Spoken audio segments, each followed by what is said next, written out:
Yung tinutukoy niyo po ba yung lagi niyong kinukwento sa akin nung bata ko?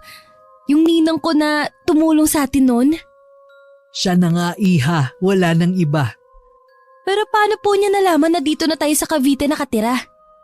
Hindi nga rin malinaw sa akin eh. Baka may kakilala tayo sa probinsya na nagturo sa kanya ng kinaroroonan natin. Baka nga po. Wala naman po sigurong lahing manghuhula ang kaibigan niyo, no?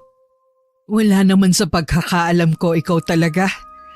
Kailan po ang dating niya dito sa atin? Basta sabi sa sulat na ipinadala niya, darating na lang daw siya sa mga susunod na araw. May kailangan pa daw siyang asikasuhin. Sana dumating na siya. Gusto ko na rin siyang makita sa personal. Tsak na ganun din siya sa'yo. Aba, 5 taon ka pa lang ata noon nang huli mo siyang makita eh. Tsaka hindi ko na po matandaan ang mukha niya. Yung luma mong manika na ayaw mo pang itapon, galing yun sa kanya. Siya mismo nagtahi nun. Talaga po? Mananahi rin pala si Ninang. Aba oo, nung nasa probinsya pa tayo, yun ang trabaho niya. Maraming nagpapatahi sa kanya. Talaga po? Hanggang ngayon po kaya nagtatahi pa rin si Ninang? Hindi ko lang alam, pero malay natin yun pa rin ang ginagawa niya. Pumasok ako sa kwarto para kunin ang manikan sinasabi ni nanay. Binukod ko yun sa mga bago kong laruan noon. Para kasi sa akin, espesyal ang manika na yun kahit ordinaryo lang ang pagkakayari. Tela lang kasi yun na tinahi. Ang mga mata ay 2 butones na kulay itim. Ang buhok nito ay gawa lamang sa makakapal na sinulid. Dahil matagal na ang manika, kupas na ang mga damit nito. Magkaganon man dahil espesyal to sa akin, talagang iniingatan kong mabuti. Tindera ng isda sa palengke si nanay. Tubong Bicol talaga kami. Doon nagkakilala sina nanay at ninang Sally. Nung 5 taon gulang pa lang ako, kinailangan nang umuwi ng probinsya nito ang ninang ko. Sabi ni nanay, namatay daw ang ina nito. Mula nga noon hindi na bumalik pang muli ang ninang. Hindi na rin daw nagkaroon ng balita rito si nanay. Nung 10 taon naman ako, isang malayong kamag-anak ni nanay ang nagpapunta sa amin dito sa Cavite. Nung bago pa lang kami dito, nagtatrabaho si nanay bilang kasambahay nila. Ang tiyahin na ni nanay ang nagpaaral sa akin hanggang high school. Pero bago ako nun magtapos, inatake ito sa puso at tuluyan ng binawian ng buhay. Ibinenta ang bahay na dating tinitirhan ng tiyahin ni nanay at pinaghati-hatian ng mga anak. Tanging ang panganay na anak na pinsan ni nanay ang may mabuting kalooban na naalala kami. Binigyan ng sapat na halaga si nanay para makapagsimula kaming muli. Ginamit ni nanay ang pera para makakuha ng pwesto sa palengke, para makapagtinda ng isda. Ako naman ay hindi na nagpatuloy ng pag-aaral sa koleyo. May kahinaan kasi ang ulo ko, kaya halos igapang ko na noon ang pag-aaral ko sa high school. Kaya nang sabihin ko kay nanay na magtatrabaho na lang ako, agad naman siyang pumayag. Basta kapag daw kaya ko na, bumalik pa rin ako sa pag-aaral. Batid ko noon na sumama ang loob niya. Dahil gusto niya talaga ako makapagtapos na hindi niya nagawa sa sarili. Dahil maaga siyang nag-asawa. Pero mas nanaig pa rin sa kanya bilang ina ang pagiging maunawain. Nay, may itatanong po sana ako. Matagal ko nang gustong itanong to pero nag-aalangan lang ako na baka apektado pa rin kayo hanggang ngayon. Tungkol ba yan sa tatay mo? Sige lang, magtanong ka. Matagal na rin naman na nangyari yun eh. Tsaka, may karapatan ka naman na malaman kung ano ang nangyari sa kanya. Totoo ba na patay na si tatay? Oo, matagal na siyang patay. Bago pa man tayo pumunta rito. Akala ko po kasi sinabi niyo lang yun dahil galit kayo sa kanya.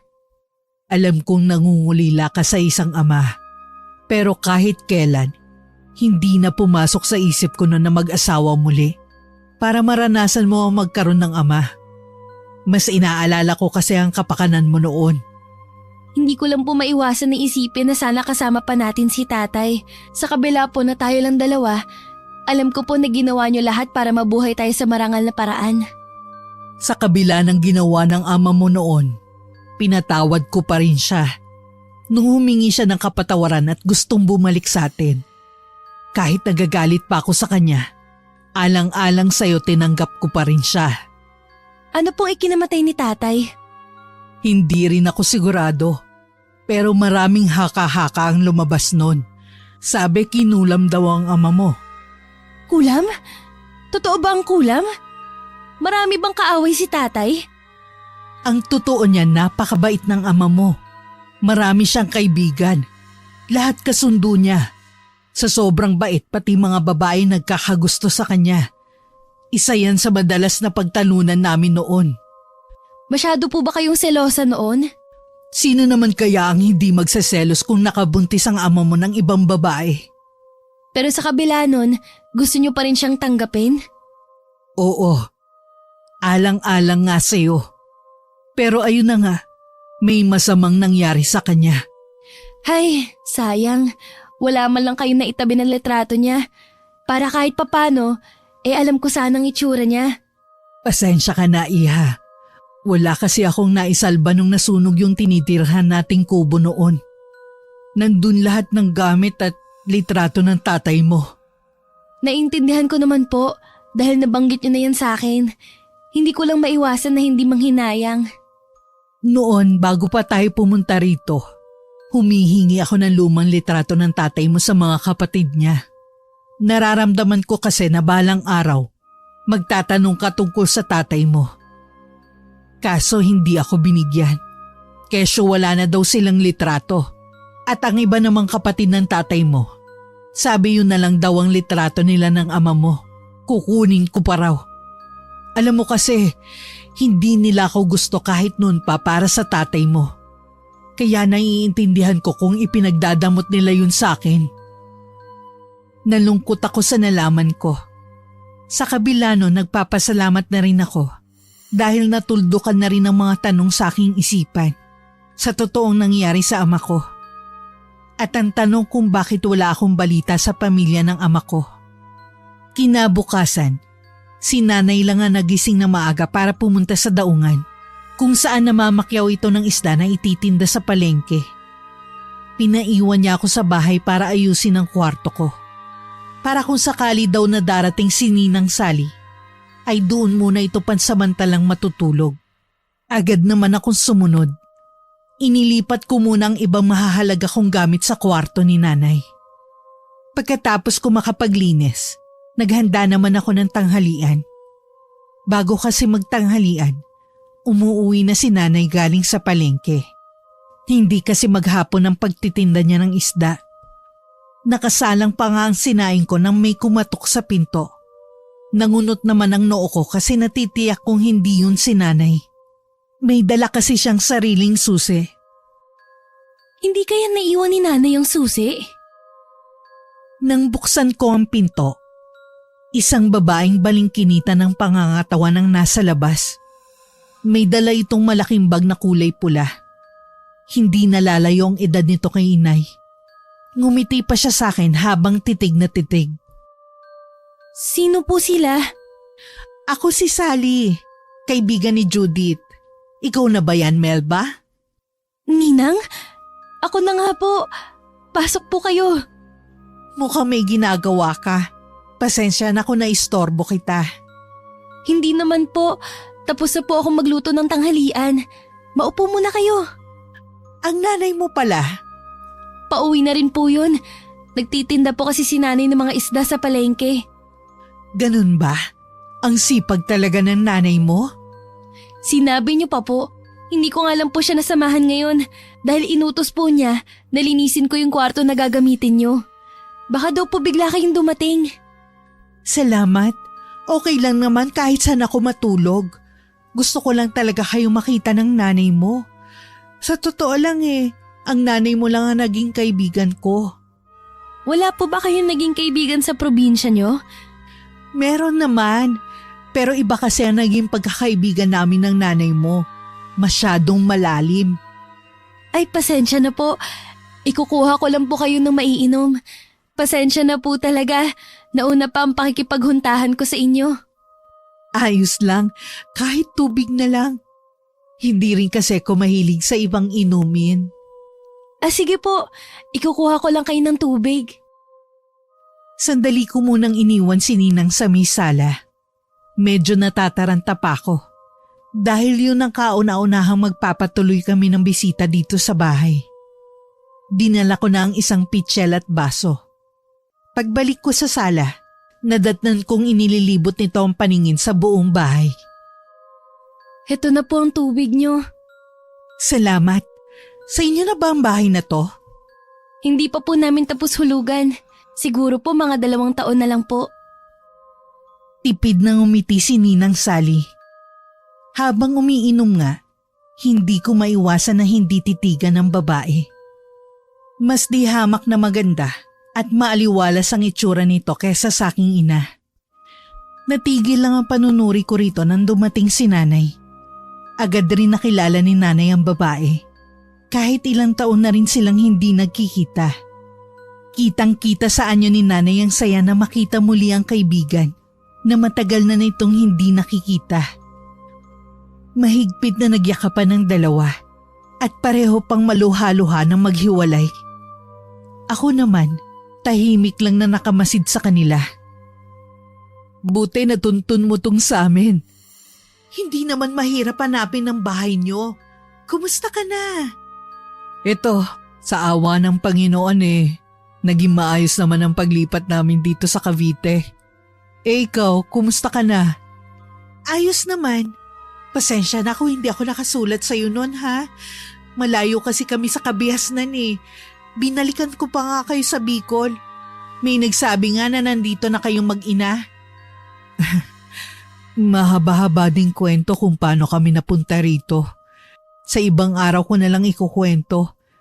Tingin ko sa'yo hindi ka nagbago. Maganda ka pa rin hanggang ngayon. Akala mo lang yun dahil matagal tayong hindi nagkita. Pero marami na rin nagbago sa akin. Tingnan mo ang balat ko Puro kulubot na rin. Hindi naman halata.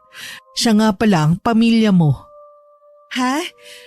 Kung itatanong mo sa akin kung nakapag-asawa ko, hindi ako nakapag-asawa kaya wala din akong anak. Bakit naman? Sa ganda mong yan? Hindi siguro laan para sa akin ang pagkakaroon ng pamilya. Tsaka matagal ko nang tanggap na mag-isa lang akong tatanda. Tsak na marami tayong mapag-uusapan tungkol sa mga naging buhay natin. Inalok na lang ni nanay ang kaibigan na kumain na kami para maiba na ang kanilang pinag-uusapan. Naghain na ako agad para makakain na kami ng tanghalian. Habang nasa hapagkainan nga, hindi matapos-tapos ang kwentuhan nila. Ako naman, panakanakang sumasali sa usapan. Madalas binabalik-balikan nila ang mga naganap noon sa probinsya nung nandun pa kami. Isa lang ang napansin ko kay Ninang. Tuwing napag-uusapan ang tungkol sa kanya, umiiwas ito. Tila ayaw pag-usapan na naging buhay nito sa probinsya nila. Kain pa, Mare. Alam ko pagod at gutom ka sa biyahe. Oo, Mare. Maiba pala ako. Nabanggit ni Melba na may pwesto ka sa palengke. Mga isda daw ang tinitinda mo. Ayos naman ba? Oo. Minsan malakas ang benta. Minsan inaabot din ng tumal. Pero ang importante, nakakaraos naman kami mag-ina sa pang-araw-araw namin. Ikaw Melba, nag-aaral ka pa ba? Hindi na po ako nagkolehiyo. Nagtrabaho na po ako agad Sa ngayon po, tinutulungan ko muna si nanay. Sayang naman, dahil ba sa pinansyal? Ay hindi po, ibang dahilan po. Kasi kung kailangan mo ng tulong handa naman akong tumulong. Nako, hindi po yun ang dahilan. Kaya naman po akong paaralin ni nanay. Napatango-tango na lang si Ninang Sally habang mataman ng titig sa akin. Naasiwa naman ako sa mga tingin nito. Kaya itinuon ko na lang ang pansin ko sa pagkain. Nang makatapos kami ng pananghalian, Itinuloy na nila ang kanilang kwentuhan sa may sala. Habang ako naman ay nagliligpit ng mga plato at kubyertos. Ibinigay na rin ni Ninang ang mga pasalubong niya sa aming mag-ina. Noon ko lang nakita na masayang masaya si Nanay dahil sa pagdating ng isang kaibigan. Naalala ko pa ang kwento sa akin ni Nanay. Nang iwan daw kami ni Tatay para samahan ng babaeng nabuntis nito noon, naging mahirap daw ang buhay namin. Wala rin mapag-iwanan sa akin para makapagtrabaho nun si Nanay. Dayo lang sa lugar namin nun si Ninang Sally. Ito lamang daw ang nag-alok ng tulong sa amin noon. Lagi raw nakaalalay ang babae kay Nanay. Kaya naman nung dumating ang kapiyastahan sa lugar namin at nagkaroon ng libreng binyag, si Ninang Sally ang kinuhang ninang noon ni Nanay. Melba, naayos mo na ba yung kwarto mo? Ho? Opo, naayos ko na po. Baka kasi gusto mo na magpahinga ng ninang mo. Sasamahan ko na po kayo, Ninang. Salamat, Iha. Medyo napagod nga ako sa biyahe eh. Malayo-layo din kasi itong sa inyo. Kung may iba pa po kayong kailangan, magsabi lang po kayo. Nakangiti namang tumango si Ninang Sally sa akin. Akma na sana akong lalabas ng kwarto nang tawagin niya ako. Paglingon ko, hawak na niya ang manika na bigay niya sa akin nung bata pa ako. Nasa iyo pa pala ang manika na to? Opo, iningatan ko po talaga yan. Dahil alam ko po, nagaling yan sa nag-iisa kong ninang. Napakasinop mo pala sa gamit. Salamat at iningatan mo tong manika na to. Alam mo bang, ito ang kauna-unahang manika na tinahi ko noon? Talaga po? Oo, sa kabila ng napakarami mo ng laruan, itinabi mo pa to. Ewan ko kung guni-guni ko lang ng mga oras na yon. Nang tingnan kasi ni Ninang ang mga laruang nakadisplay, para bang galit siya. Nang tumingin siya sa akin, bigla namang sumilay ang matamis nitong ngiti. Ilang sandali pa, lumabas na ako ng kwarto ko para makapagpahinga na muna si Ninang. Naabutan ko si Nanay sa sala na inaayos ang mga pasalubong ni Ninang sa amin. Ang daming pasalubong ng Ninang mo. Tingnan mo. Siguro po yan ang sikat na pagkain sa kanila. Ano po yan? Kakanin ba yung hawak nyo? Puso ito kung tawagin sa kanila. Malagkit na bigas ito na may nyog. Hihiwain sa gitna at lalagyan ng latik. Naku, tsak na magugustuhan mo to. Mukha nga pong masarap. Gusto mo bang tikman ngayon? Mamaya na lang po, Nay. Busog pa po ako eh. Nay, may tatanong po sana ako sa inyo. Tungkol saan? Kay Ninang po, bago po siya umuwi sa kanila, gano'n nyo na po siya katagal nakakilala? Hindi pa kami nagsasama ng tatay mo eh. Nandun na siya sa baryo natin. Naging malapit lang kami nung iwan tayo ng tatay mo. Bakit mo na itanong? Wala naman po. Yun kasi ang hindi nyo nakwento sa akin. Ikaw naman ang tatanungin ko. Ayos lang ba na dumito muna ang ninang mo? Baka kasi mailang ka. Hindi ka naman sanay na may ibang tao dito sa bahay natin. Okay lang po, Nay. Mukhang mabait naman po si Ninang eh. Mabait talaga yan. Tsaka malaki ang utang na loob natin sa kanya. Kaya pagkakataon na natin to para makabawi sa kanya. Naging maayos naman ang pananatili ni Ninang Sally sa bahay. Katunayan, nabawasan ang mga gawaing bahay ko. Sa umaga kasi, si Ninang ang nagluluto ng almusal namin. Siya na rin ang naglilinis ng bahay. Minsan pag uwi namin galing sa palengke, nakalaban na rin siya para tuloy kami nagkaroon ng libreng kasambahay sa bahay namin. Minsan narinig kong sinabi ng nanay na hindi nito kailangan gawin ng mga gawaing bahay. Bisita umano ito sa bahay namin. Ngunit mapilit pa rin si Ninang. Siya na nga daw ang nakakaabala sa amin. Dapat lang daw nasuklian niya yon. Sa kabila ng kabutihang ipinapakita sa amin ni Ninang, hindi pa rin ako komportable sa presensya niya. Lalo't kapag nasa malapit lang siya. Hindi ko rin kasi maipaliwanag ang nararamdaman ko. Basta alam ko lang, may kakaiba kay Ninang na mahirap ipaliwanag. Minsang galing ako sa labas. Naabutan ko sila ni Nanay na ako ang pinag-uusapan. Halika anak, sumali ka sa aming kwentuhan. Tungkol po saan ang pinag-uusapan nyo? Nabanggit kasi ng ninang mo na dapat nga inuuna mo yung pag-aaral mo kaysa sa trabaho. Mas magiging maganda kasi ang kinabukasan mo kung nakapagtapos ka. Tsaka magandang trabaho rin ang mahahanap mo. Nay, napag-usapan na po natin to, di ba? Tsaka na lang po ako mag-aaral ulit. Kaya lang iha, sayang din kasi ang mga taon. Kaya sa susunod na pasukan gusto ko mag-enroll ka na ha? Napabuntong hininga na lang ako. Tingin ko kasi wala na akong pagpipilian pa. Para kasing buo na ang desisyon ni Nanay dahil sa impluensya ng kaibigan. Nang sulyapan ko si Ninang Sally, nakangiti to sa akin.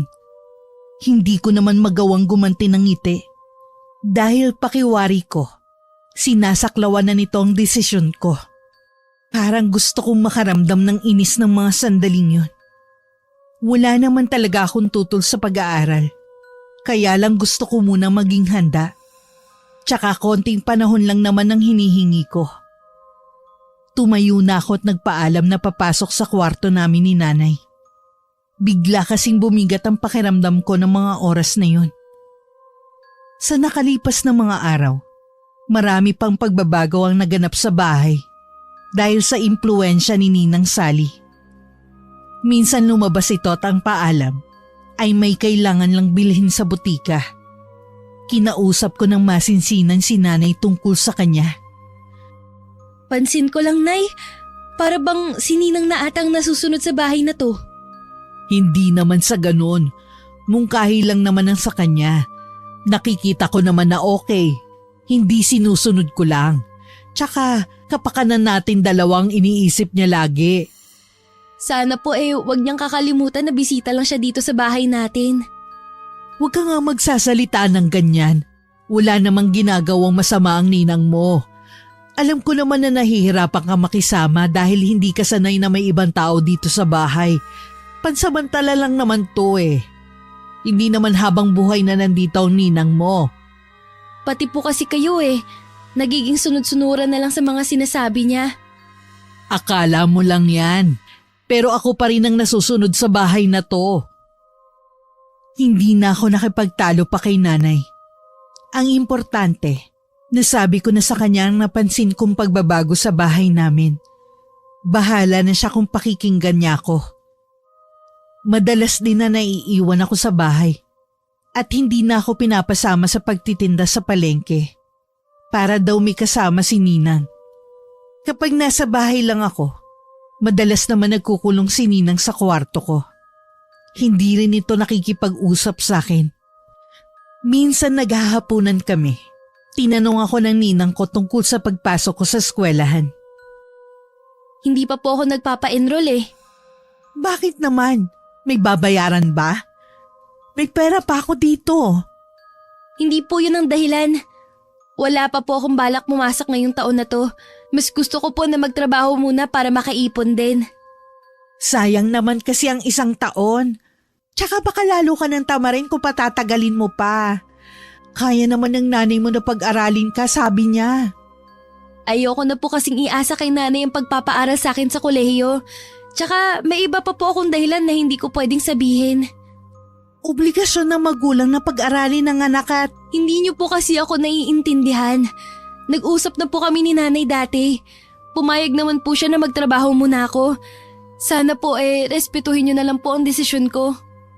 Totoo ba ang sinabi ng anak mo, Judith? Oo. Basta kako babalik siya sa pag-aaral niya. Hindi mo siya dapat payagan. Dapat ikaw na susunod, hindi anak mo. Wala pa siya sa hustong gulang. Tama ang ninang mo, Melba. Mas mabuti kung mag-aaral ka muna. Pero Nay, may papasukan na po akong bagong trabaho sa palengke. Mag-uumpisa na po yun sa Lunes. Tsaka nag-usap na tayo dati, di ba? Pwede mo namang hindi yun pasukan. Pasensya na po kayo, Ninang. Hindi na po pwede.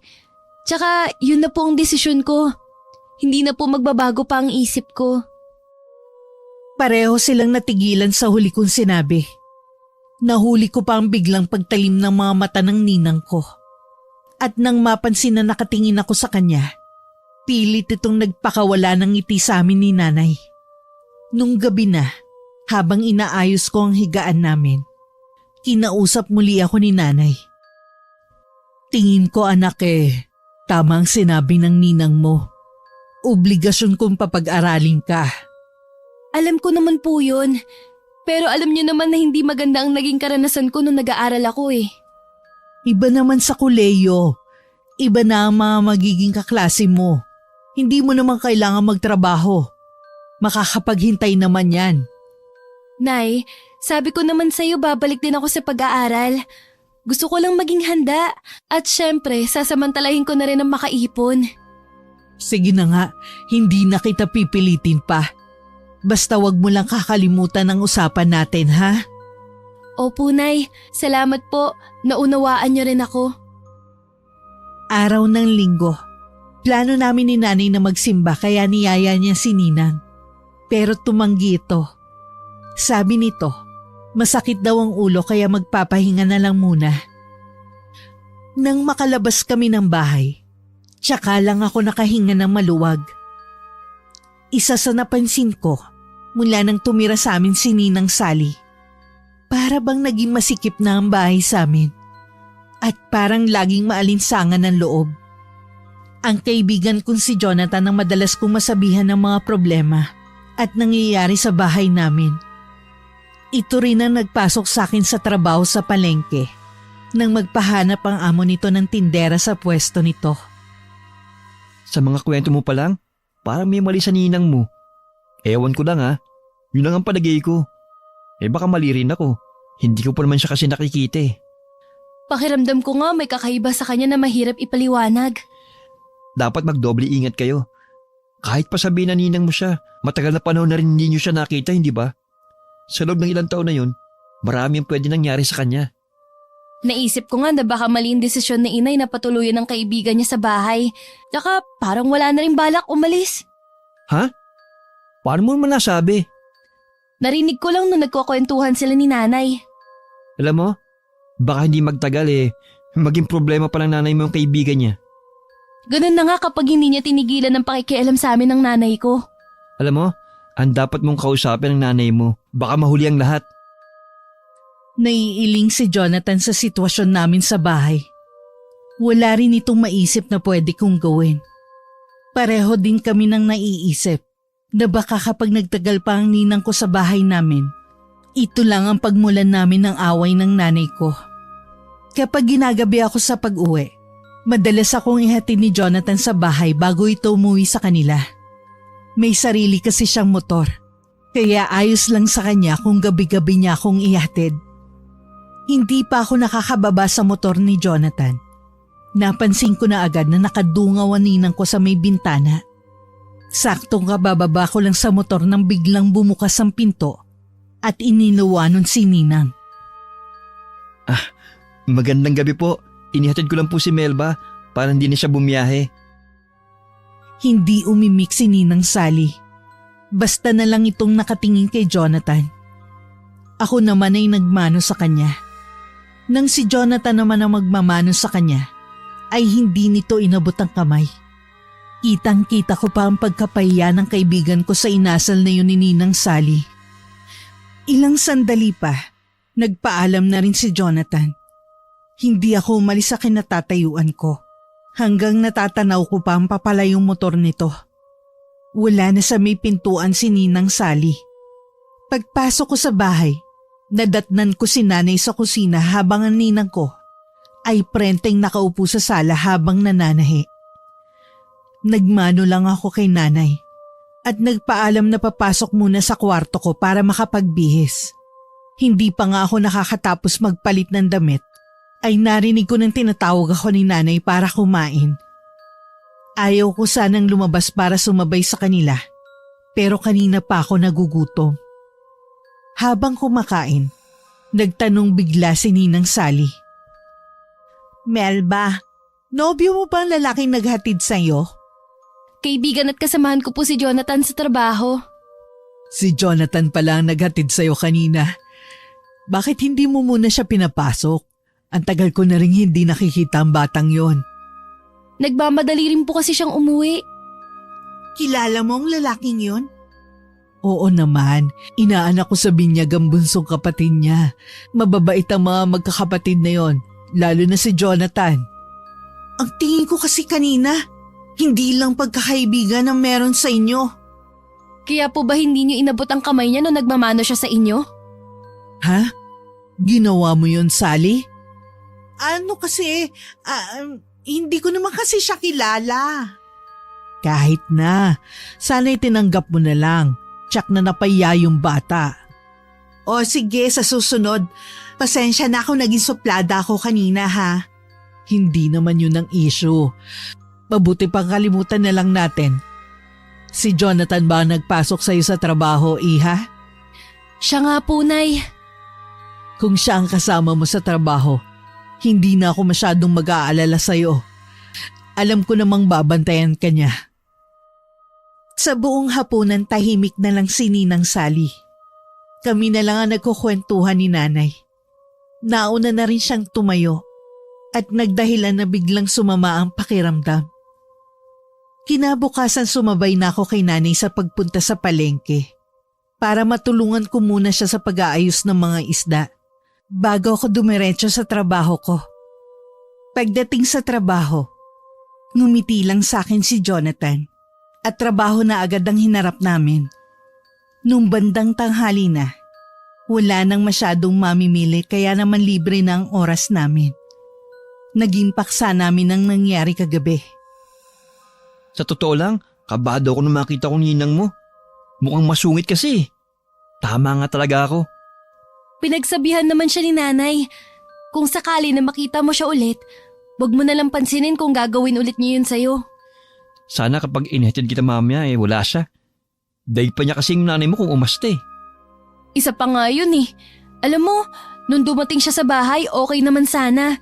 Kasi siya lahat ang gumagawa ng gawaing bahay pero sumusobra na siya. Pakiramdam ko, para kaming tau-tauhan ni Nanay sa sarili naming bahay. Hindi mo ba siya aalis? Hindi ko nga alam kung may plano pa siyang umalis eh. Kumukuha lang ako ng tiyempo para kausapin si Nanay. Nung gabi muli akong inihatid ni Jonathan sa bahay. Mabuti na lang hindi lumabas ng bahay si Ninang. Agad na rin umalis ang binata. Nadatnan ko ang Ninang sa sala. Lumapit ako para magmano sa kanya. Patalikod na sana ako nang tawagin ako ni Ninang Sally. Melba, teka lang. Kanina pala binalang kita ng ilang gamit para sa pagpasok mo sa eskwelahan. Po, bakit niyo po ako binilhan? Hindi pa naman po ako papasok. Sabi kasi ng nanay mo nagkausap na kayo. Nagkausap na nga po kami. Naiintindihan niya po ako na mas gusto kong magtrabaho muna. Dahil ba sa lalaking yun kaya ayaw mo na mag-aral? Wala pong kinalaman si Jonathan sa desisyon ko. Kung hindi ka mag-aaral, isang katulad lang niya makakatuluyan mo. Isang kargador sa palengke. Ganun lang ba ang buhay na gusto mo? Hinusgahan niyo po agad si Jonathan kesyo sa palengke siya nagtatrabaho. Hindi niyo po siya kilala kaya sana, huwag niyo siyang pagsalitaan ng ganyan. Nagmamalasakit lang ako sa'yo. Wala namang masamang intensyon. Nakikiusap po ako sa inyo. Huwag niyo na po akong pakikialaman. Pabayaan niyo na lang po ako. Hindi ko na hinintay na makasagot pa si Ninang. Agad na akong tumalikod sa kanya. Nagpupuyos kasi ang kalooban ko. At baka kung ano pang masabi ko, nalabag sa kagandahang asal na tinuro sa akin ni Nanay. Nung gabing yun, hindi ako lumabas ng kwarto para maghapunan. Nakailang tawag sa akin si Nanay, pero hindi ako lumabas. Hindi ko na rin namalayan na makakatulog ako sa sama ng loob. Kinabukasan, hindi ako pumasok dahil masama ang pakiramdam ko. Lumabas ako ng kwarto na wala ang Ninang. Sabi ni Nanay, maaga daw itong umalis. Sinabi sa akin ng Ninang mo ang nangyari. Humihingi siya ng dispensa sa'yo. Hindi daw niya sinasadya. Naiintindihan ko naman siya. Sobrang nag-aalala lang siya sa'yo. Hay, kailan po ba siya aalis sa bahay natin? Isa pa nga yun, anak. Nagsabi siya na wala na daw siyang mapupuntahan. Hindi na daw siya makakauwi sa probinsya nila.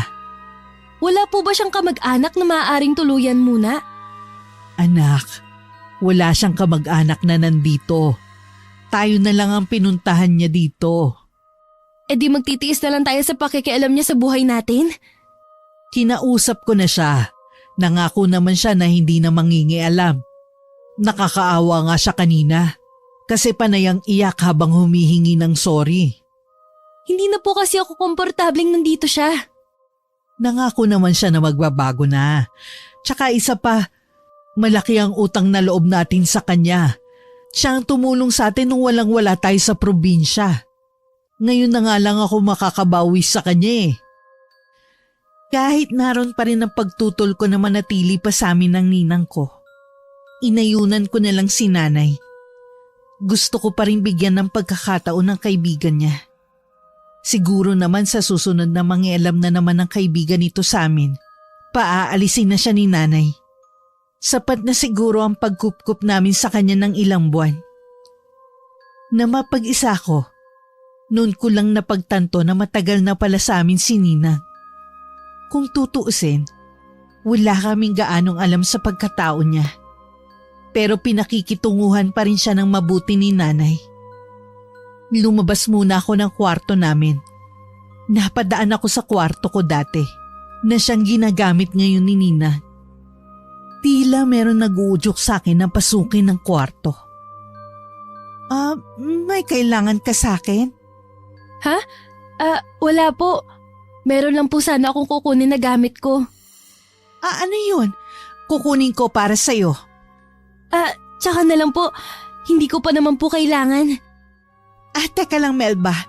Pwede ba kitang makausap sandali? Sige po. Pasensya ka na sa inaasal ko ha. Maniwala ka. Kabutihan mo lang ang iniisip ko. Wala na po yun. Nagkausap na rin po kami ni nanay. Salamat ha. Ang bait mo talagang bata. Sige po. Lalabas po muna ako. May bibilhin po kasi ako eh. Sige. Ingat ka. Tumango lang ako at saka lumabas ng bahay namin. Habang naglalakad ako sa pinakamalapit na tindahan sa amin, binalik-balikan ko yung naging pag-uusap namin ng ninang. Hindi ko kasi maramdaman ang sinseridad sa kanya. Para bang napipilitan lang. Nang mga sumunod na araw, naging maayos naman ang lahat sa bahay. Nakita ko nga ang pagbabago kay Ninang Sally. Kahit nung pumunta si Jonathan sa bahay dahil kaarawan yun ni nanay, pinakiharapan niya ito ng maayos. 5 katao lang ang inimbita sa kaarawan ni nanay. Konti lang kasi ang handa. Ang ibang bisita na kaibigan ni nanay sa palengke ay kanina pa nakauwi. Mabait naman pala yung ninang mo eh. Oo, kinausap kasi siya ni nanay noon. Kaya siguro natauhan. E di, wala ka ng problema sa bahay niyo. Wala naman talagang problema eh. Simula lang naman nung dumating si Ninang, parang naging komplikadong lahat. Pero okay na rin naman na. Kita mo nga, hindi na siya suplada sa'yo. Nagulat nga ako dahil binhati ako kanina. Marami pa kami na pag-usapan ni Jonathan habang nasa labas ng bahay. Nagpaalam kasi kami kina nanay na magpapahangin lang sandali. Ilang sandali pa, nagpaalam na rin si Jonathan dahil lumalalim na rin ang gabi. May kalayuan din kasi ang bahay nito sa amin. Kahit malaon nang wala si Jonathan, nanatili muna ako ng ilang minuto sa labas. Gusto ko lang namnamin ang malamig na simoy ng hangin panggabi. Maya-maya lang, pumasok na rin ako sa loob. Nadatnan ko na nagliligpit si Ninang ng mga ginamit sa handaan. Ako na lang po dyan, Ninang. Magpahinga na lang po kayo. Hindi na, kaya ko na to. Baka maabala ko pa kayo ng bisita mo. Kanina pa po umalis si Jonathan. Talaga? Akala ko dito siya matutulog. May kahihiyan naman po siya para dito makitulog sa bahay namin. Biglang napalis ang nakakalokong ngiti sa labi ni Ninang at nakipagtigasan pa ng titig sa akin. Sari-saring emosyon ang nabasa ko sa mga mata niya. Ito ang biglang umiwas ng tingin sa akin. Saka pumasok ng kwarto nito. Dumating naman si nanay na galing sa labas. Ugali na kasi nitong ipakain sa mga asong gala ang mga tira-tirang pagkain sa bahay. Nasaan ang ninang mo? Nasa kwarto na po niya. Sabi ko po kasi ako nang bahalang maglikpit dito. Oo nga, tsak na napagod yun dahil siya ang nagluto ng mga handa ko. Nakakaya nga eh, siya kasi ang bumili lahat ng handa ko. Regalo daw niya sa akin. Di ba, Nay, wala naman siyang trabaho? Saan siya kumukuha ng pera? Nabanggit niya sa akin na ibinenta na raw niya ang bahay nila sa probinsya. Baka yun ang perang ginagastos niya. May pera naman pala siya. Bakit hindi na lang siya maghanap ng mauupahan? Teka nga lang, bakit ganyan na naman ang tono ng pananalita mo? May nangyari ba kanina? Ay, wala naman po. Sige po, maglilikpit na ako. Magpahinga na rin po kayo. Nang maiwan ako mag-isa sa kusina, napaisip ako kung bakit umarte na naman ng ganun si Ninang. Hindi ko tuloy maiwasang mag-isip na baka may sakit ito sa pag-iisip. Kaya pabago-bago ng ugali. Hanggang mahiga, dala-dala ko ang alalahanin tungkol sa ninang ko na basta na lang sumulpot dito sa bahay. Kinabukasan sa trabaho, kinuwento ko kay Jonathan ang nangyari. Kahit ito ay naguluhan sa mga sinabi. Hindi ko na alam kung ano ang iisipin ko. Bakit hindi mo kausapin ang nanay mo? Kahit kausapin ko si nanay, hindi naman niya ako papakinggan. Lalo't malaki ang utang na loob niya dun sa kaibigan niya. Tapos ngayon, siya pang bumili ng handa ni nanay nung kaarawan niya. Hindi naman dahilan yun para umasta siya ng ganun sa bahay niyo. Balibalik talan man kasi ang sitwasyon, nakikitira lang siya sa inyo. Ewan ko, naguguluhan na nga ako eh. Buong maghapon wala ako sa sarili. Pamali-mali ako sa mga ginagawa ko. Mabuti na lang at likas na mabait ang amo namin. Nagdahilan na lang ako na masama ang pakiramdam ko. Pinayuhan na lang ako na umuwi na lamang para makapagpahinga. Pagdating sa bahay, naabutan kong masayang nakikipaghuntahan ng nanay kay Nina. Oh, maaga ka yata ngayon. Nilalagnat ka ba? Teka, ikukuha kita ng gamot. Hindi na po, Nay. Masakit lang naman ang ulo ko. Eh baka dahil sa panahon. Siguro nga po. Meron akong herbal dyan. Mabisa yun kaysa iinom ka ng gamot. Hindi na po, Ninang. Yun na lang ang inumin mo, anak. Yung bibigay ng ninang mo. Subok ko na yon. Hindi na ako nakatanggi pa sa sinabi ni nanay. Si Ninang Sally naman nagmamadali na kinuha ang sinabi nitong herbal sa kwarto.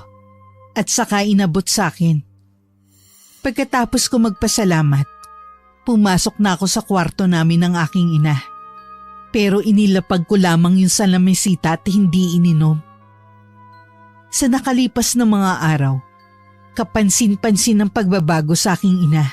Napapadalas na rin ang hindi nito pagpunta sa palengke para magtinda ng isda.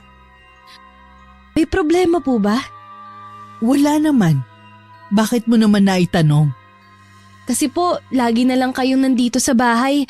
Hindi na po kayo nagpupunta ng palengke para magtinda ng isda. Gusto ko lang magpahinga. Ilan taon na rin kasi kung puro trabaho na lang. Hindi naman siguro masama kung magpapahinga ako, di ba? Iyon lang po bang dahilan? Oo naman. Kung gusto mo ikaw na lang ang pumalit sa akin. Tutal ayaw mo naman mag-aral. Hay, akala ko ba napag-usapan na po natin yan? Bakit po kailangan nyo na namang ungkatin? Napilitan lang ako noon na pumayag sa gusto mo. Pero alam mong gusto ko na mag-aral ka kaysa magtrabaho. Tignan mo nga, nagtsatsaga ka lang sa pagiging tindera. Gasino lang ang sahod mo. Pansamantala lang naman po ito eh. Ewan ko ba, baka talagang wala kang pangarap sa buhay. Hindi mo man lang naiisip ang mga hirap ko sa'yo. Nay naman, bakit ba kayo nagsasalita ng ganyan? O bakit totoo naman 'di ba? Ni minsan wala akong narinig sa'yo na gusto mo kong iahon sa kahirapan. Wala kang pinag-iba sa ama mo. Bakit po ba kayo nagsasalita ng ganyan sa akin? O bakit? Wala ba akong karapatan na maglabas ng saloobin ko, ha? Simula nung dumating si Ninang sa bahay natin, ang laki na ng pinagbago nyo. Siya po bang nag-iimpluwensya sa inyo? Huwag mong ibahin ang usapan. Walang kinalaman ng ninang mo dito. Mabuti nga dumating siya. Kahit papano meron ako naging katuwang sa buhay. Mabuti pang paalisin nyo na lang ang babaeng yon. Ginugulo niya tayo Sa ginagawa niya, pinag-aaway niya tayo. Tumahimik ka. Hindi aalis dito ang ninang mo. Dito na siya titira habang buhay kasama natin. Hindi po maaari ang gusto nyo. O bakit hindi? Ikaw bang masusunod sa bahay na to? Hindi naman po sa ganun. Pero Nay… Pwede ba? Huwag mo kong daanin sa pag-iyak-iyak mo dyan. Ngayon lang po kasi tayo nagtalo ng ganito. Kasalanan mo rin. Ang tigas kasi ng ulo mo. Bago pa ako mapahagulgol sa harapan ni inay, pumasok na lang ako sa kwarto namin. Mabuti na lamang ng sumunod na araw. Muling bumalik sa pagtitinda ng isda si nanay. Ako naman inabala ko na lang ang sarili sa trabaho. Kapansin-pansin din ang pagiging bugnutin ng aking ina. Kaya naman umiiwas na lang ako hanggat maaari. Ayoko kasi na lagi na lang kami nagtatalo. Isang gabi pag uwi ko, nadatnan ko si nanay na nagwawala sa kusina. Agad ko siyang nilapitan at pinakalma. Nay, ano po bang nangyayari sa inyo? May hinahanap kasi ako. Hindi ko makita-kita. Paano kasi wala nang kaayusan dito sa bahay. Ano po ba yun? Ako na lang pong maghahanap. Bakit ba ganito ang buhay natin? Wala naman pong masama sa klase ng pamumuhay natin.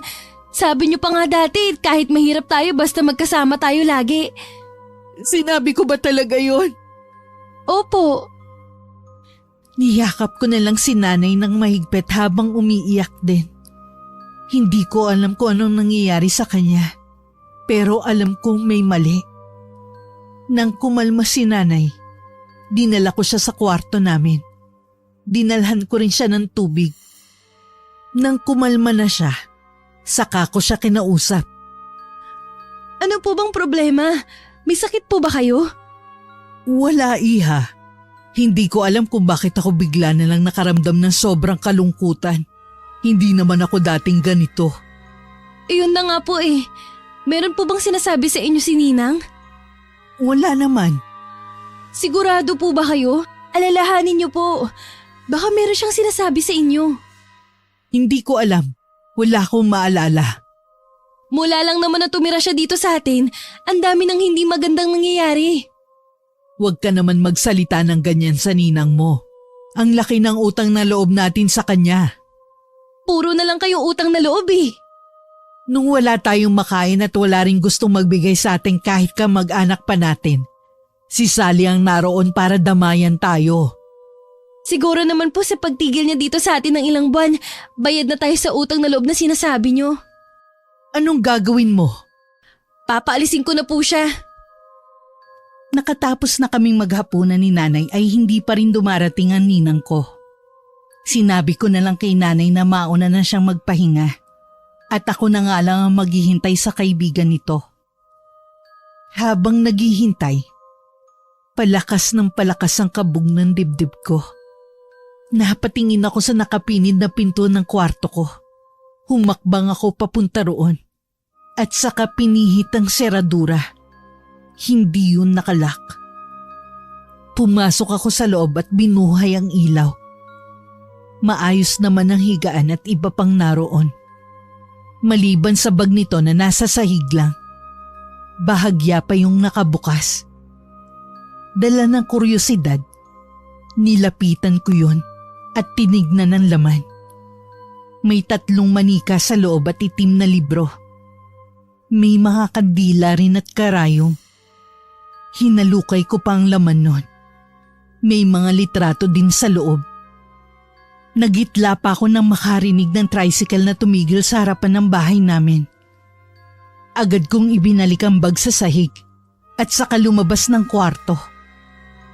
Nasa sala na ako nang pumasok si Ninang Sally. Oh, hinihintay mo ba ako? Oho, gusto ko po sana kayong makausap. Tungkol naman saan? Pasensya na po sa sasabihin ko. Pero sana umalis na po kayo sa bahay namin. Ha? May nagawa ba akong hindi mo nagustuhan? Sa totoo lang po, mula nung dumating kayo sa bahay namin, napapadalas na ang pagtatalo namin ni Nanay. Pasensya na kung sa tingin mo nag-aaway kayo ng dahil sa akin. Ang gusto ko po, umalis na lang kayo dito sa bahay namin.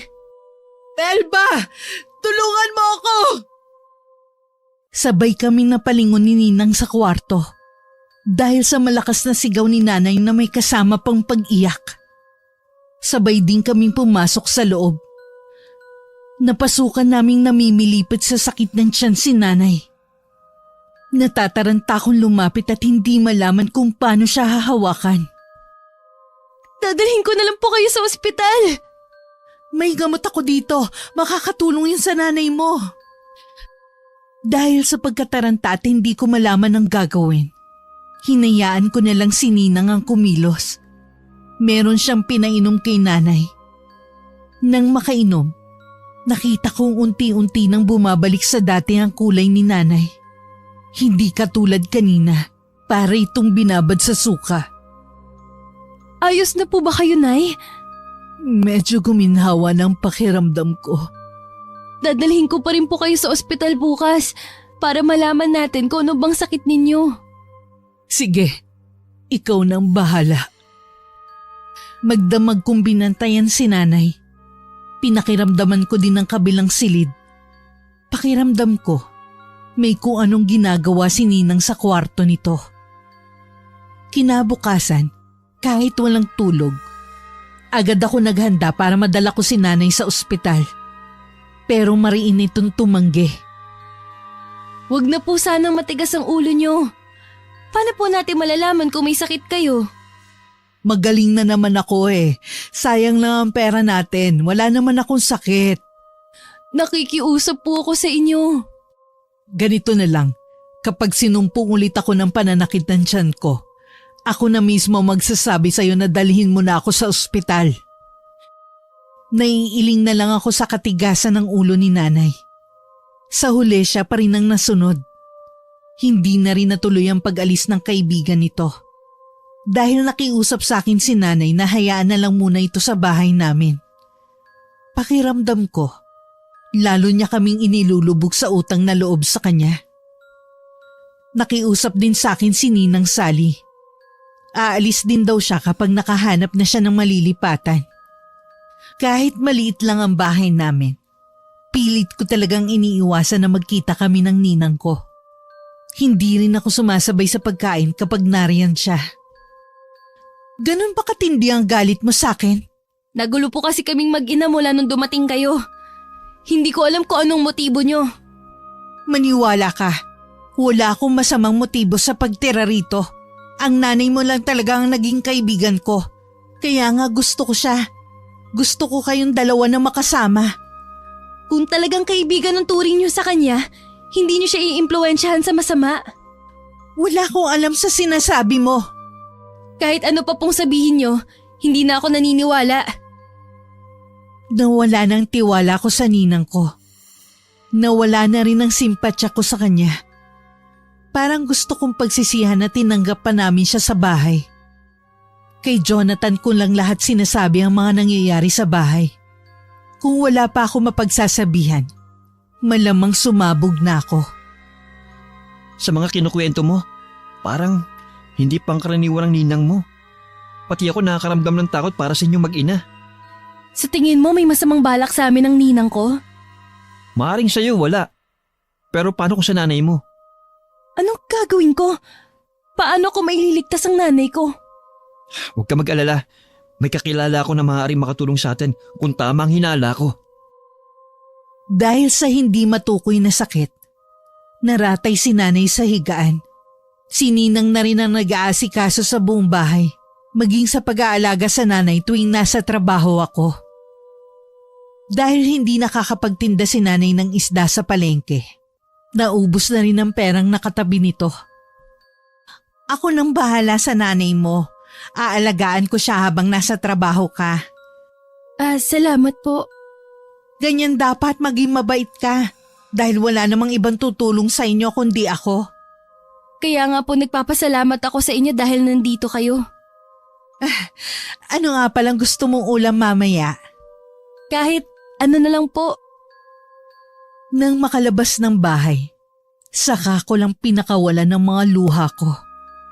Kailangan ko kasing magpakita ng kabaitan sa kanya kung ayaw ko mapahamak lalo si nanay. Yun kasi ang kabilin-bilinan ni Jonathan. May hinala daw kasi siya na baka ang ninang ko ang nagbigay na karamdaman sa nanay ko. Pagdating sa palengke, tila lumilipad ang isip ko. Parang laging sasabog ang dibdib ko sa matinding kaba at pag-aalala kay nanay. Hindi ka na ata natutulog. Mabuti pang magpahinga ka muna sa bodega. Sino ba naman ang makakatulog na mahimbing sa bahay? Naiintindihan ko. Kaya umidlip ka muna sa bodega. Alam naman ng amo natin kung anong pinagdadaanan mo eh. Gusto mo bang samahan kita? Pwede ba? Pakiramdam ko kasi kapag nasa apat na sulok ako ng isang lugar, parang hindi ako makahinga. Para bang merong lihim na nagmamasid sa akin. Tandaan mo, lagi ako nandito para sa'yo. Kung hindi lang din ako nag-aalala din sa kalagayan ng nanay mo, ilalayo na kita sa inyo. Hay, kailan nga pala darating ang tulong na sinasabi mo? At sinong tutulong sa atin? Lola ko yung tinutukoy ko na tutulong sa atin. Kararating lang niya kanina galing bakasyon. Matatapos na rin ang problema mo. Mamaya, pupuntahan natin siya sa bahay nila. Malapit lang naman sila sa amin eh. Hay, salamat naman kung ganun. Gusto ko nang malaman ang sakit ni nanay. Nagpaalam kami sa amo namin kung pwedeng kalahating araw na lang ang ipapasok namin ni Jonathan. Pero sinabi nito na maaari na kaming umalis at buo pa rin ang sasahurin namin sa araw na yon. Batid di umano nito ang aking pinagdadaanan. Maiyak-iyak pa ako sa pagpapasalamat sa amo namin. Agad na kami nagtungo ni Jonathan sakay ng motor nito sa bahay ng kanyang lola. May 1 oras din kaming bumiyahe bago narating ang kanilang sityo. Pagdating sa bahay ng lola nito, isang dalagitang nagpatuloy sa amin. Pinaupo muna kami sa sala at doon na lang daw kami maghintay sa paglabas ng lola ni Jonathan. Isang magaling na albularyo ang lola ko. Ilan lang ang nakakalam nun dito. Pero kilala siya sa probinsya namin. Isang albularyo ang lola mo? Oo. Matutulungan niya tayo sa problema mo. Magtapat ka nga. Ano ba sa tingin mong sakit ni nanay? May palagay ako na kinukulam ang nanay mo. Ibig mong sabihin, mangkukulam ang ninang ko? Ganun na nga. Ang nanay ko may sabi na baka kulam ang sakit ang nanay mo. Base na rin sa kwento mo. Siya rin nagmungkahi na humingi tayo ng tulong sa lola ko. Akala ko wala nang nagmamalasakit kay nanay. Meron pa pala. Ang nanay mo. Lagi kasi pinaparamdam ni Ninang na siya lang ang pwede naming lapitan at wala nang iba. Disimulado niya kayong inilalayo sa mga tao. Kaya ganoon ang ginagawa niya. Mabuti na lang at nandyan ka. Huwag ka mag-alala. Magkasama nating lulutasin ang problema mo. Ayoko namang umalis na nasa ganyan kang kalagayan. Tuloy na talaga ang pag-alis mo? Kailan ang pagsakay mo ng barko? 2 linggo mula ngayon. Malapit na pala. Natigil ang aming pag-uusap nang dumating na ang lola ni Jonathan. Sa kwento niya sa akin, nasa 82 na daw ang lola nito. Pero nananatili pa rin maliksi at matalas pa rin mag-isip. Hindi pa naman namin sinasabi ang pakay namin. Alam na agad nito. Nakita ko ang larawan ng ninang mo na dinala rito ng apo ko nung isang araw. Mula sa pamilya ng mangkukulam ang babaeng nasa larawan. Kung ganun, mangkukulam nga talaga si Ninang. Malaking tulong na nakuhanan ninyo siya ng larawan. Hindi na ako mahihirapang makipag-ugnayan sa kanya. Siya po kayang nagbigay ng sakit sa nanay ko? Oo, naaamoy ko ang damit ng nanay mo kasama ng larawan ng ninang mo. Gusto siyang pahirapan ng babaeng yon. Iba yung sayang nararamdaman niya tuwing nakikita ang paghihirap ng nanay mo. Ang inay ko! Kailangan ko na po umuwi. Mapanganib kung uuwi ka. Baka ikaw naman ang mapahamak. Nang tumungtong ang mga paa mo sa bahay ko, alam na agad niya na hihingi ka sa akin ng tulong. Baka po kung anong gawin niya sa nanay ko. Huwag kang mag-alala. Hindi ko hahayaan na mapahamak ang nanay mo. Tatalunin ko ang babaeng yon. Mariin ang bawat katagang binigkas ni Lola Auring sa amin. Hindi ko alam, pero nagtiwala agad ako sa mga sinabi niya. Naghintay lang kami sa sala habang nagkulong sa silid nito si Lola Auring. Hindi na rin kami pinayagan na lumabas ng bahay nito. Habang magkatabi kami nakaupo sa mahabang upuan, hawak ni Jonathan ang kamay ko. Sa bahay, nagngingit-ngit naman sa galit si Ninang Sally. Halos maglabasan na ang ugat niya sa noo at leeg. Namimilipit naman sa matinding sakit ng nanay ko. Dinatawag niya ng paulit-ulit ang pangalan ko. Melba, nasan ka anak? Hindi ka na babalikan ng anak mo. Iniwan ka niya.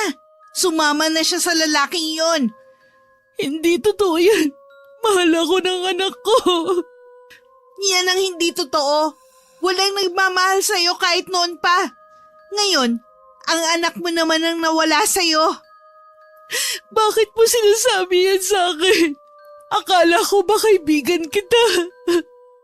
Sinasabi ko lang sa'yo ang totoo. Para wag ka nang umasa.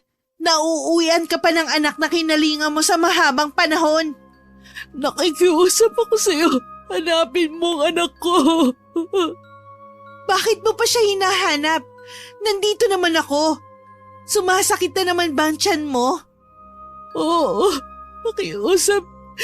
Bigyan mo ko ng gamot. Ganyan ang gusto ko. Sa akin ka lang humingi ng tulong dahil ako lang ang makakagamot sa sakit mo. Patuloy sa pag-iyak si nanay sa pag-aakala niyang inabanton ako na siya. Agad namang bumalik ang kaibigan niya dala ang gamot. Habang umiinom, patuloy pa rin sa pag-agos ang mga luha niya sa mga mata. Mula ngayon, huwag mo nang iisipin ang swail mong anak. Hindi ko magagawa yan. Kahit ano pang ginawa ng anak ko, habang buhay ko siyang mamahalin. Mabuti pa magpahinga ka na. May gagawin lang ako sa labas. Nang makalabas sa silid na yun si Nina, agad na kinuha ni nanay ang sulat na iniwan ko sa ilalim ng una niya. Paulit-ulit niya yung binasa, kaya alam niyang hindi ko siya magagawang iwan ng ganun lang. Si Ninang Sally naman, kasalukuyan niyang kausap sa kanyang isip si Lola Auring. Hindi mo ko kaya tanda. Mas malakas ako kesa sa'yo. Huwag mong maliitin ang kapangyarihan kong itim. Walang balak isuko ni Ninang ang nanay ko. Gusto niyang mapasailalim sa kanyang itim na mahika ang aking ina habang nabubuhay siya. Inabot na kami ni Jonathan hanggang madaling araw sa bahay ng kanyang Lola Auring. Naalimpungatan na lang ako bigla dahil sa panaginip ko tungkol kay nanay. Jonathan, si nanay. Hindi pa lumalabas si Lola sa kwarto niya. Matulog ka muna. Madilim pa naman sa labas eh. Gusto ko nang umuwi. Baka kung napapano na si nanay. Delikado kung uuwi ka ngayon. Hintayin lang natin ang sasabihin ni Lola. Pero Masasayang lang lahat kung uuwi ka ngayon. inaalala ko kasi ang nanay. Naiintindihan kita. Nag-aalala rin ako kay Aling Judith. Napahikbi na lang ako dahil sa takot ko para sa aking ina. Kung ano-ano na ang pumasok sa isip ko na ginagawa ritong pagpapahirap ng ninang ko. Kahit nung tumayo si Jonathan para magpunta sa kusina, hindi ko na pinansin pa. Masyadong okupado ang isip ko sa mga nangyayari. Magkape ka muna. Salamat. Bakit hindi pa lumalabas ang lola mo? Hindi ko rin alam. Sa totoo lang, ito ang kauna-unahang pagkakataon na lumapit ako kay Lola para humingi ng tulong. Madalas ibang taong lumalapit sa kanya para humingi ng tulong. Hindi kasi ako naniniwala dati. Kahit ako man. Pero ipinagtapat sa akin ni nanay na kulam daw ang kinamatay ni tatay noon. Hindi ko tuloy maiwasan na baka may kinalaman si Ninang sa nangyari sa kanya. Sabay kami napatingin sa nakapinid na pinto nang bumukas yun. At lumabas si Lola Ori. Hapong-hapo ang itsura nito. Agad naman akong lumapit sa kanya. At sakay nalalayan na maupo sa katapat naming upuan. Masyadong malakas ang kapangyarihan ng babaeng yon. Pero hindi niya rin ako matatalo. Ibig po bang sabihin, ligtas na ang nanay ko? Oo, maaari mo na siyang puntahan. Salamat po, Lola Auring. Agad na rin kaming umuwi ni Jonathan. Pagdating sa bahay, sinalubong kami ng katahimikan ng paligid. Ilang beses kong tinawag si nanay, pero walang tugon mula rito. Dumiretso na ako sa kwarto namin. Naabutan ko siyang natutulog. Nang maramdaman marahil nito ang presensya ko, nagmulat siya bigla ng mga mata. Nay, nandito na po ako. Anak, mabuti umuwi ka na. Sinugod ko ng yakap si nanay at pareho kaming umiyak ng umiyak. Pagkatapos ng ilang sandali, ako na rin ang kumala sa pagkakayakap ko. Pinahid ko muna ang mga luhang naglandas sa pisngi ko. Pasensya na po, Nay, kung hindi ako nakauwi kagabi. Nabasa ko naman ang iniwang mong sulat sa ilalim ng unan. Nasaan na po si Ninang? Hindi ko alam. Basta na lang siya umalis. Alam niyo na po ba na isa siyang mangkukulam? Siya pong nagbigay sa inyo ng karamdaman. Oo. Inamin niya yun sa akin. Meron pa siyang inamin sa ginawa niya noon. Ano pa pong inamin niya sa inyo? Siya rin na nagpakulam sa ama mo. Ha? Kung ganun, tama ako ng hinala. Pero bakit niya ginawa yun? Tutol siya na makipagbalikan sa akin ng tatay mo. Iniisip niya, baka maisantabi ang aming pagkakaibigan kapag bumalik sa piling natin ng tatay mo. Ang sama niya pala talaga. Kanina, humingi siya ng kapatawaran sa lahat ng mga ginawa niya. Ewan ko, para siyang biglang natauhan. Baka po dahil kay Lola Auring. Sino naman yun? Siya po yung lola ni Jonathan na tumulong sa akin para matalo si Ninang Sally. Salamat at meron kang kaibigan na maaasahan katulad ni Jonathan. Hinayaan ko muna makapagpahinga si nanay. Alam ko katulad ko, wala rin siyang pahinga. Nang mahimbing na siyang natutulog, saka naman ako lumabas ng kwarto. Naabutan ko pang inililigpit ni Jonathan ng mga nasira at nabasag na gamit sa sala. Parang binagyo itong bahay niyo ah. Hay, oo nga. Sayang ang mga nasirang gamit. Pwede niyo naman palitan yung mga nasira eh. Ang importante, hindi tuluyang napahamak ng nanay mo. Tama ka dyan. Hindi ka pa ba uuwi? Baka hinahanap ka na sa inyo. Ayos lang ba kayo dito ng nanay mo? Oo naman. Hindi na siguro babalik si Ninang. Uuwi lang ako sandali. Babalik din ako mamaya. Hinatid ko pa si Jonathan sa labas ng bahay. Nagbilin pa ito na ikandado ko ang mga pinto pagkaalis niya. Tumango naman ako. Pinapasok na rin niya agad ako sa loob. Huwag ko na raw hintayin na makaalis siya. Kaya naman nagkasya na lang akong tanawin siya sa may bintana. Kumaway pa to sa akin bago pa harurot na pinaandar ang motor. Nang hindi ko na matanaw ang motor niya, binalikan ko ang paglilinis ko. Mabuti na lang may mga natira pang pagkain, kaya hindi ko na kailangan lumabas para bumili. Nang magising si nanay, inalalayan ko siyang magtungo sa kusina para sabay na kaming kumain ng tanghalian. Alam mo, sa kabilang banda, naaawa pa rin ako sa ninang mo. Bakit naman po? Kasi ramdam ko yung matindi niyang kalungkutan. Para bang may kulang sa kanya. At yun ang nag-udyok sa kanya para gawin ang kasamaang yun. Hindi pa rin sapat na dahilan yun para kulamin niya si tatay. Tapos kayo. Dahil sa kanya, maaga akong naulila sa ama. Galit pa rin ako sa ginawa niya sa tatay mo. Sabi pa nga niya, wala naman daw siyang balak na patayin ako. Yung pahirapan ka sa sakit, para ka na rin yung pinapatay ng paunti-unti. Hindi ko siya mapapatawad.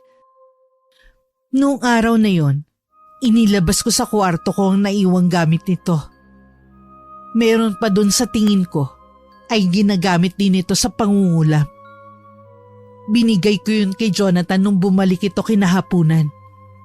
Ibibigay daw niya yun sa lola niya. Si Lola Auring na lang ang bahalang sumira sa mga yan. Mahirap kasi kung pakikialaman natin.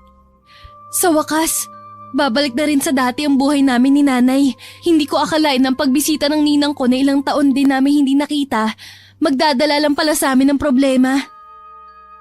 Naroon pa rin ang pangamba sa akin. Pero ilang araw na rin naman ang nakakalipas. Hindi na nagpakita si Ninang Sally sa amin. Bumalik na rin sa pagtitinda ng isda si nanay. Ayaw ko pa sana siyang payagan. Pero sabi niya naiinip na to sa bahay. Ako naman balak na rin umalis sa pinapasukan ko kapag nakaalis na si Jonathan. Seaman kasi ang ama nito. At gusto nito na sumunod sa yapak niya ang anak.